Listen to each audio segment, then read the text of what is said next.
Napenda nichukue nafasi hii kushirikisha jamii kuwa ofisi ya mkurugenzi ya mawasiliano ya Ikulu iliwahabarisha wananchi kuwa maaskofu wetu walikutana na Mheshimiwa Rais wa Jamhuri ya Muungano wa Tanzania, na katika mazungumzano yale waliongea vitu vizuri kwa ajili ya nchi yetu. Kwa hivi nilitaka kutaarifu pia jamii kuwa maaskofu wameniagiza, hasa Rais wa Baraza la Maaskofu Katoliki Tanzania, ambao ndio walienda kwa kuwakilisha baraza zima kadiri ya maamuzi yao na utaratibu wao. Moja, nikituweke bayana kwamba hili kutano kati ya Maaskofu Katoliki Tanzania tarehe 10 Agosti 2026 lilikuwa ni ombi la maaskofu Katoliki, na walifanya ombi hili katika kikao chao cha mwaka ambacho walikaa tarehe 18 mwezi wa 6. Walifanya maamuzi hayo kumwomba rais akutane nao, na hivi lilikuwa ni ombi la Maaskofu Katoliki Tanzania, na ndio walioomba, wala hawakuitwa, waliomba wamuone rais. Na hii ilifuatia waliomba mwaka jana. Kwa bahati mbaya rais alikuwa ana majukumu mengi, na waliomba muda ule ule, waliomba wakutane naye mwezi wa 8 kabla ya uchaguzi wa 2025. Rais kwa bahati mbaya akasema ratiba yake imembana, hataweza kukutana nao. Lakini kwa kuzingatia yaliyotokea kwenye uchaguzi mkuu na hali halisi ambayo Watanzania wanayo ya kisiasa, mwaka huu maaskofu wakaamua tena wamuombe rais wakutane naye ili waweze kumshirikisha mtazamo wao juu ya hali tulionayo kisiasa nchini, kutokana pia na kwamba waliweka bayana kwamba ili tutoke katika hali hii inabidi kwenda katika kusimamia ukweli na vile vile kutakana msamaha, kusameheana na hata kuponya nchi. Kwa hiyo kwa Kiingereza tunasema to admit the truth and then reconciliation, healing the nation. Kwa sababu haya kadiri ya viongozi wetu wa dini mambo muhimu sana ambayo waliona wajadiliane tena, pamoja kwamba walitoa msimamo wao, tafakari yao walichokuwa wameamua mwaka jana tarehe 15 Novemba 2025. Walitoa mapendekezo yao na mawazo yao na kinacho kadiri ya wao wanavyoona inafaa kifanyike, lakini bado wakaona ni muhimu tena waongee na rais wa Jamhuri ya Muungano wa Tanzania. Na kwa kweli wameshukuru sana kupokelewa na rais wa Jamhuri ya Muungano wa Tanzania. Ameacha shughuli zake, amewapa mazungumzano ambayo yameenda zaidi ya saa 1.5. Kwa hiyo imekuwa ni mazungumzano mazuri kati yao, na wameweza kumshirikisha wao wanasema nini juu ya hali tulionayo ya kisiasa, na wamempa andiko rasmi ambalo lina kurasa kama 4 hivi, ambalo wamemkabidhi, wamemsomea lote na wakamkabidhi, na halina tofauti sana na lile tamko au ujumbe wao walioutoa mwaka jana mwezi Novemba tarehe 15 2025. Kwa hiyo tupenda wananchi wafahamu kwamba lilikuwa ni ombi la maaskofu, hawakuitwa, walienda wao wenyewe wakiona ni muhimu kwa taifa kufika mahali tuweze kukubaliana na kilichotokea ni kitu gani, tukilaani hicho hasa cha mauaji na uharibifu wa mali. Halafu basi maaskofu wanasema sasa tufike mahali tuponye nchi na mambo mengine yaendelee, na hayo yaliyosababisha watu waingie katika hali za kuandamana na nini, basi na yenyewe yashughulikiwe. Kwa ufupi niliweke hilo bayana, na tunapenda Watanzania wawe na imani kwamba ujumbe wa maaskofu tuna imani utafanyiwa kazi, na wawe na usikivu, waisikilize serikali inavyoelekea katika kutatua mkwamo wa kisiasa tulionao nchini. Nakushukuru sana baba, na Miongoni mwa watu ambao walifurahi kuona haya makutano yakifanyika ni pamoja na mimi. Hebu tuambie hali ya mkutano huu ilikuwaje kati ya rais pamoja na viongozi wa Baraza la Maaskofu? Kwa kweli hali ilikuwa nzuri, kuzingatia kwamba rais mwenyewe ameridhia. Walipomwandikia barua walimpendekezea na tarehe, tunaomba tukutane na wewe Mheshimiwa Rais tarehe 10 mwezi wa 8. Akaridhia, akasema karibuni viongozi wetu wa kiroho, mfike hiyo tarehe, na tukafika. Tukapangiwa na saa kuanzia saa 5, na kweli mazungumzo ya mengi. Tumeingia pale kuanzia saa 5, tumetoka saa 7 na kitu. Kwa kwamba mazungumzo ni wazi, yachukua saa 1 na kitu, na aliwasikiliza kwa makini na akawapa mawazo yake, na baada ya pale akaonyesha kwamba lazima washirikiane katika kuifanya nchi iweze kutoka katika mkwamo uliopo. Watu wako kwenye masikitiko, lazima wafike mahali watu watoke kwenye masikitiko. Na haya yataongozwa, maaskofu wetu wamesisitiza lazima yaongozwe na ukweli, alafu kusameheana, reconciliation, na kuponya nchi. Kwa hivi mapokezi yalikuwa ya kindugu kabisa. Ni viongozi, huyu ni mkuu wa nchi, yeyote anapoapishwa lazima tumtii. Kiongozi anapoapishwa lazima tumtii. Kwa hivi viongozi wetu, maaskofu wanamtambua huyu ndio mkuu wa nchi. Wanamtambua kwa huyu ndio mkuu wa nchi, the fact kwamba aliapishwa kama mkuu wa nchi, na hiyo ndio namna ya kupata uongozi wa nchi. Na sisi katika maandiko matakatifu na hata katika katiba ya Jamhuri ya Muungano wa Tanzania tunakiri kwamba lazima tuongozwe na serikali, na maaskofu walifanya hivi kwa makusudi mazima kwamba wao wana jukumu la kufundisha watu juu ya maadili yanayowasaidia watu kuwa na utu na kuishi kama wanadamu ambao wana mshikamano. Lazima watu waishi kindugu. Ni kazi ya maaskofu kufundisha, na hili hawahitaji kuomba ruhusa kwa mtu, wanalifanya. Ndio maana wanatoa matamko, wanatoa mahubiri. Sasa na wanapotoa matamko na mahubiri, kwa kweli huwa hawaingilii mtu, wanatoa tu kwamba sasa hivi jamani, tupendane, tuheshimiane, tusikilize wakubwa katika yaliyo haki, tufuate haki za binadamu. Haya wanafundisha viongozi wetu wa dini, na hichi rais hajakisema kwamba hakipo, kipo. Lakini pia tunajua hayo yaliyotokea tarehe 29 Oktoba 2025 ni kitu ambacho kwa kweli kimesononesha wengi, kimesikitisha wengi, na ni kitu ambacho kimeharibu kabisa mahusiano kati ya watu na serikali, kati ya watu na watu, na hatuwezi kuendelea na hali. Kwa hiyo lazima tufike mahali, maaskofu wanasema kwamba lazima kurekebisha hii hali. Hatuwezi kuacha dhambi tutawale, lazima tutawaliwe na wema na upendo.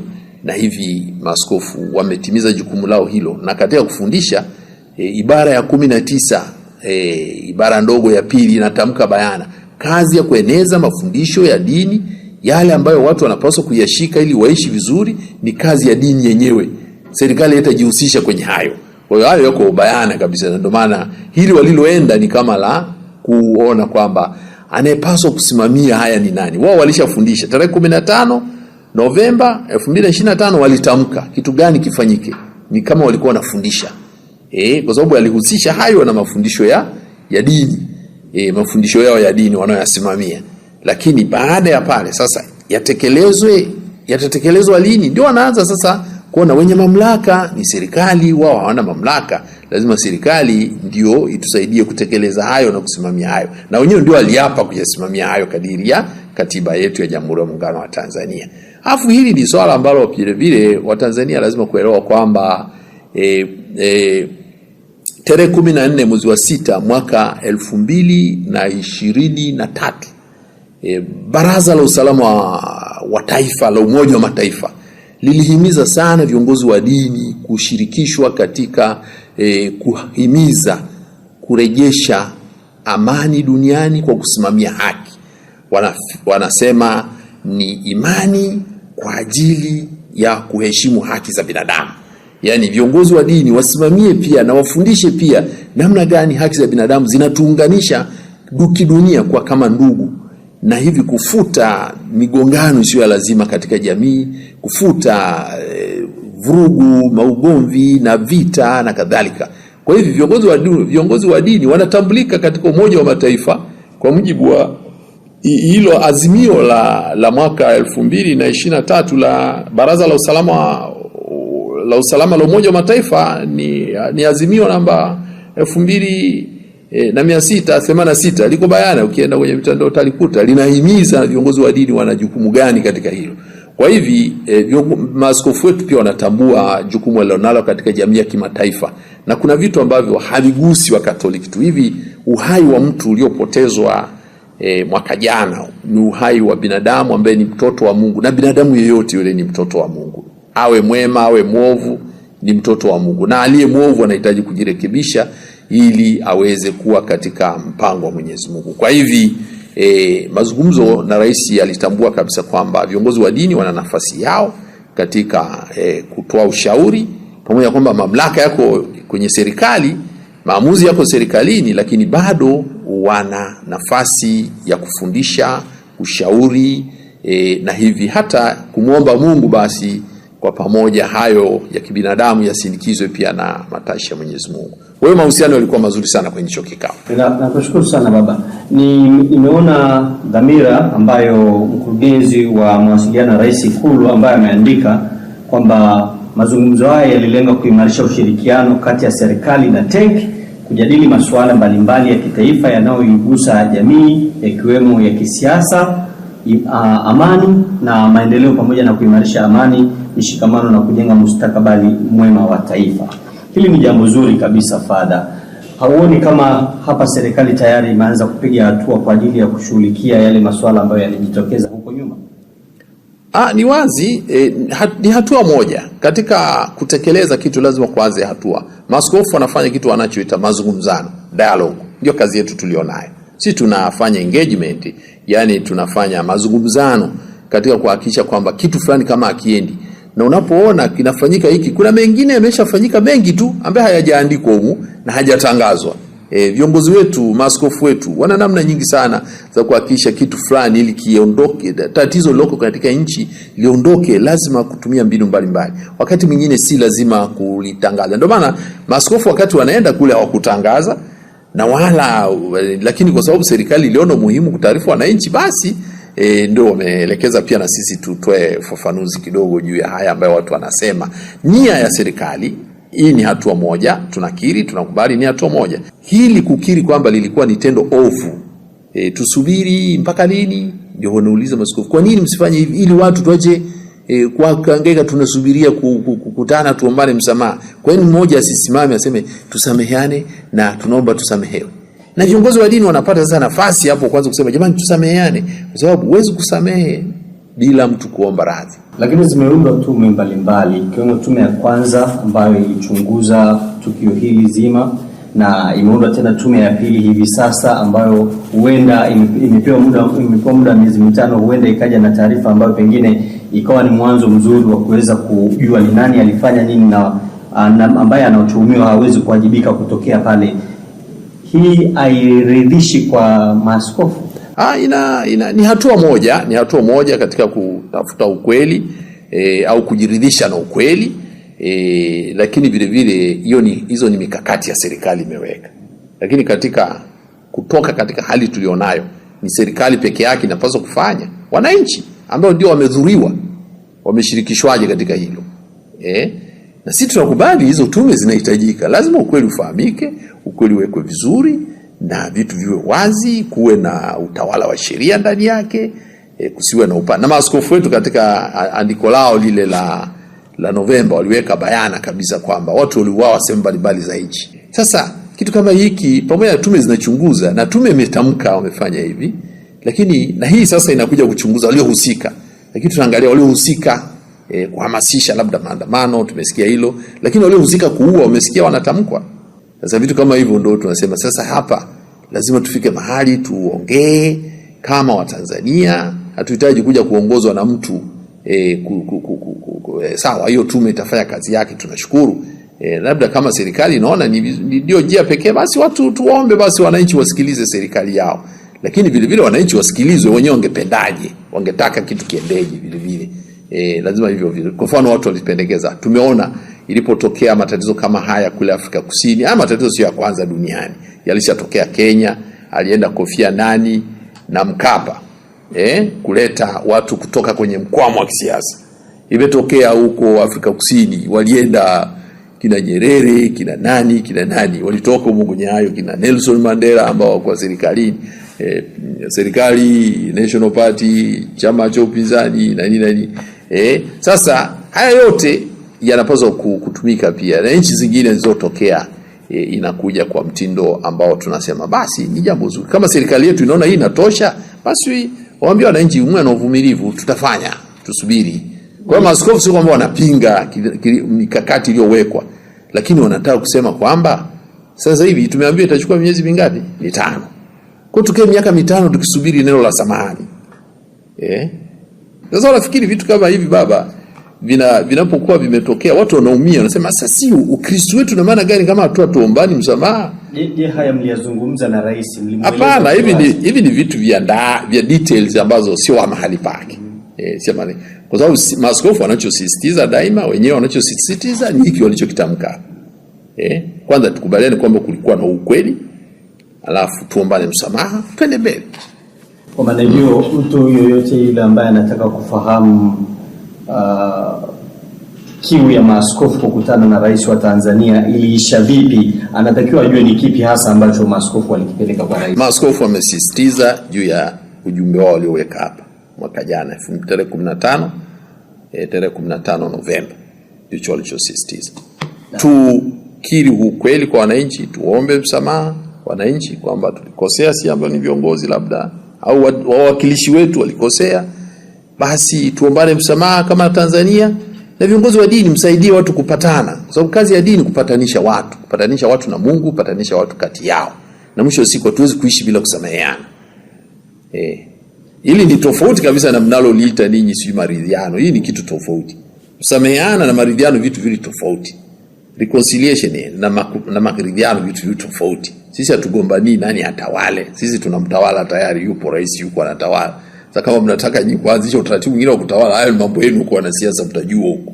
Lakini sisi tunataka wananchi kwa hili ovu lilofanyika ambalo tumelilani sisi kanisa Katoliki. Wakristo wote wamelilani, raia wengi wenye nia njema, mataifa ya nje yanayoheshimu haki za binadamu. Sababu Tanzania sio kisiwa baba. Tanzania ina heshima kubwa sana kwa Afrika kwa kueneza haki za binadamu. Haki za binadamu, na zilipovunjwa haki za binadamu tangu miaka ya 70, Tanzania ilikuwa inajiweka mstari wa mbele kabisa kulaani uvunjaji wa haki za binadamu. Ililani ubaguzi wa rangi Afrika Kusini. Ukipewa mifano wa Tanzania ilivyosimama kidete ikasema sisi msipomuondoa serikali ya Afrika Kusini kwenye Umoja wa Nchi za Madola, sisi hatutajiunga, tunajiondoa. Kwa hiyo bidi, kwa sababu gani? Huyu analeta siasa za ubaguzi wa rangi na anawanyanyasa wasio weupe, wale wazungu walinyanyasika.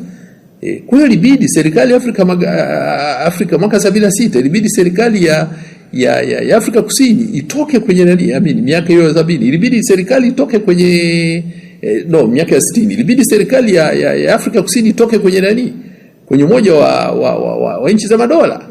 Lakini vile vile Tanzania iliweza kusababisha mchezo nchi 33 zisishiriki kwenye Olimpiki kwa sababu nchi ya New Zealand ilienda kucheza na South Africa. Wakasema hapana, hii nchi haipaswi kushirikishwa vitu hivi kwa sababu wao ni wabaguzi wa rangi na wanawateza wa Afrika.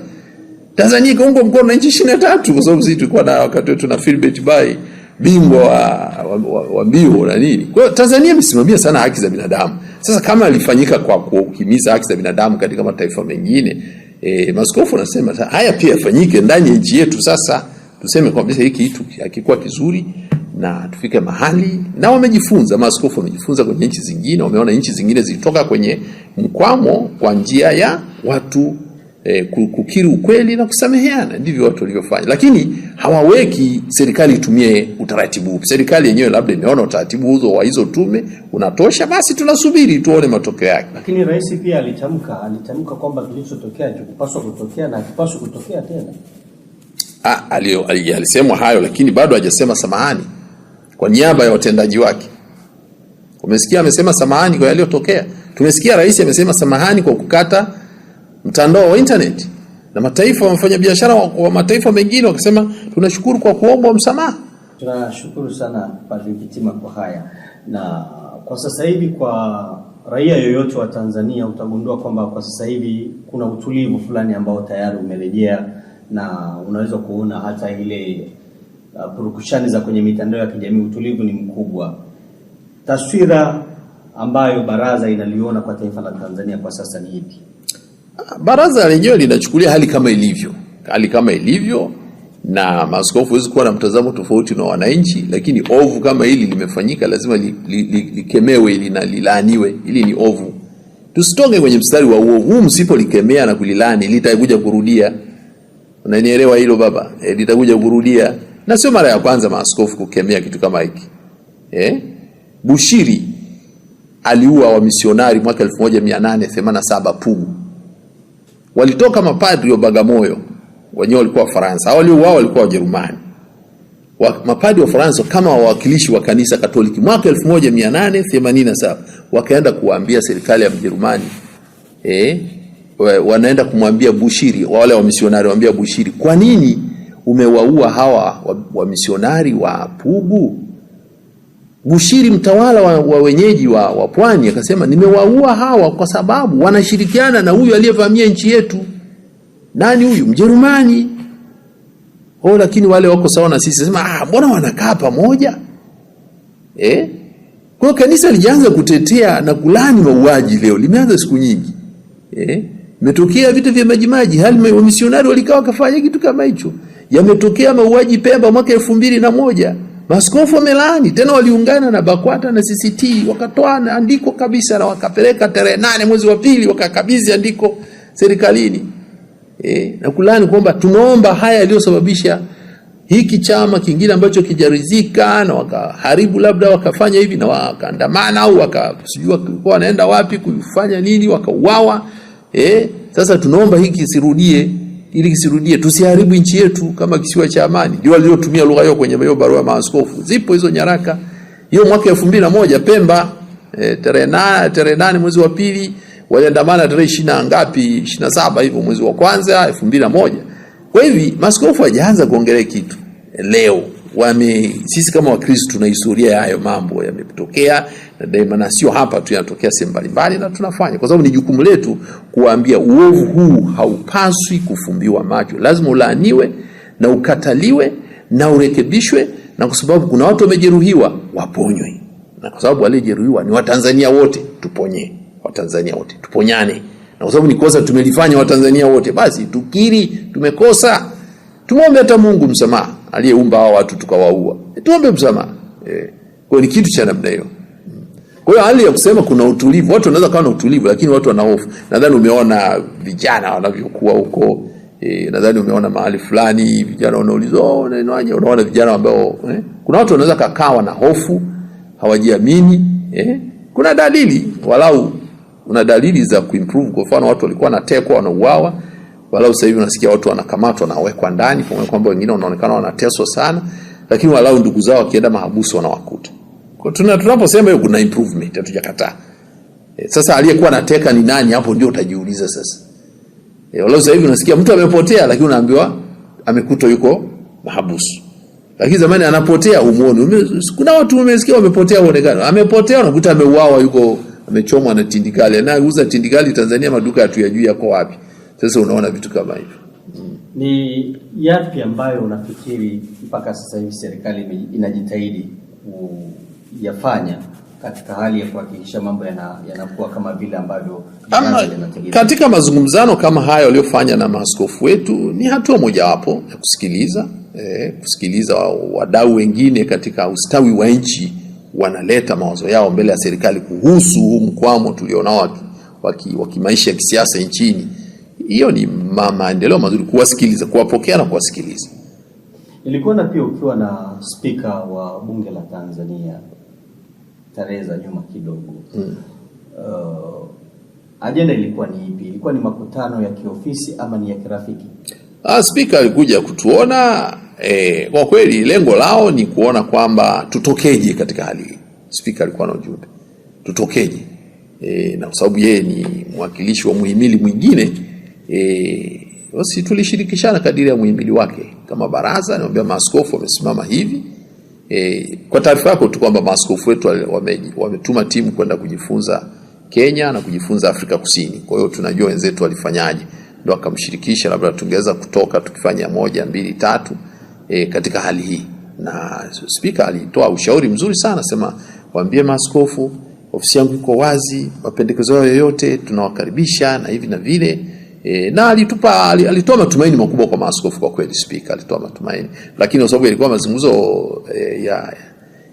ya yeye na maaskofu kwa yote aliyekuwepo ofisini, kwa hiyo ni vizuri tu kuona kwamba mazungumzo yalikuwa mazuri na ni mwelekeo katika kuona kwamba tunazingatia pia vigezo vya kimataifa katika kutoka katika hali kama hii. Kwa maana hiyo itakuwa sikosei nikisema kwamba serikali inafanya jitihada kubwa za kushirikiana na Baraza la Maaskofu kuhakikisha kwamba wanatafuta njia ya kutoka katika mkwamo. Ni wazi serikali inatukaribisha sisi nyakati zote, kiacha ile ya speaker, zote zingine tumeenda sisi, tumeomba sisi kukutana nao, tumeongea sisi. Kwa mara ya kwanza speaker tu ndio alikuja kutuona na mawaziri kadhaa walikuja. Ofisi ya waziri mkuu pia ilituma waziri mmoja kaja, lakini tukasisitiza msimamo uko hapa. Maaskofu wameshatoa msimamo ni hapa. Tuwezi kutoka pale. Tumeingia na ofisi nyingine. Maaskofu wamejitahidi kuona hizo, lakini hatuwezi kutatua tatizo kwa maaskofu kuongea na serikali. Ni wananchi kutendewa haki zao. Unajua haki za binadamu baba zinadili na utu wa mtu. Na imani ya Mtanzania iko kuona mwananchi yeyote, hata yule wa ngazi ya chini kabisa, anaheshimika kwa utu wake, kutendewa haki zake. Sasa maaskofu hawezi kusema wananchi usione kwamba maaskofu wameongea na serikali kwa hiyo yaishi. No, aliyeumizwa na aliyeteswa, mayatima huko Bungo si wapi wale watoto wameuawa ambao hawana mtetezi. Kwa hiyo sisi tukae tukimya tuseme tumeyamaliza wewe ishi. Sisi sio wabeba uhai wa watu. Ili ni tatizo ambalo ni tatizo kubwa. Pamoja kwamba watu wanaweza kalifanya liwe tatizo dogo, lakini kadiri unavyopuuza Mungu unajitakia madhara makubwa mbeleni. Kwa kuhitimisha safari hii baba, ni upi wito wako sasa, kwanza kwa serikali na wananchi pia? Kwa wananchi washikamane na serikali wakiongozwa na ukweli, na serikali ijali sauti na vilio vya wananchi. Ni wazi tunaona wapambe wa kwenye mitandao na nini ambao vile vile tusipoangalia wanaweza kavuruga zaidi utamaduni wa kuwa watu wa kweli. Kwa sababu uongo mwingi unapita kwenye mitandao na nini, na tunajiuliza anayevigharimia hivyo ni nani. Sasa unaona kuna vikundi, unaona kama vimepangwa.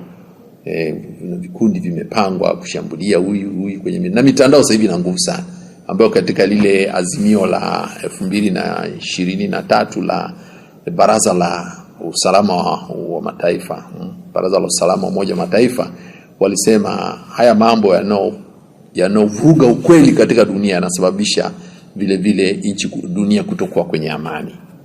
Unaona mtu anaanzisha vikosi vyake, vinaitwa si vikosi gani, anaachwa tu.